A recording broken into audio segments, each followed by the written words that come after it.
Hello guys, আশা করি আপনারা সকলেই ভালো আছেন। তো গাইস, আমিও ভালো আছি। তো গাইস, আজকে আপনাদের মাঝে একটা ভিডিও নিয়ে এসে পড়েছি। তো গাইস, আজকের ভিডিওটার নাম হচ্ছে গাইস, আমরা আজকে একটা প্র্যাঙ্ক মানে একটা লোকের সাথে প্র্যাঙ্ক করতে যাচ্ছি। বুঝছেন গাইস? তো গাইস, যার সাথে আজকে আমরা প্রেম করতে যাচ্ছি, একটু গাইস এই দেখেন, সে ঘুমিয়ে রয়েছে। গাইস,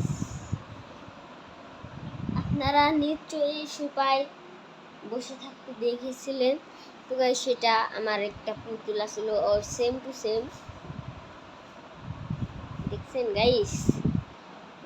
এখন ওর সাথে যে প্র্যাঙ্কটা করব, সেই প্র্যাঙ্কটা আপনাদের শুনে বলি। সেই প্র্যাঙ্কটা, আমার কাছে টাকা আছে মোটে, আমরা তো গরিব মানুষ, এর জন্য 180টা টাকা আসবে। এই 80 টাকা দিয়ে জানেন আমি কি করব? একটা জন্মদিন করব। আমার না, যাকে দেখাইলাম তার জন্মদিন করব।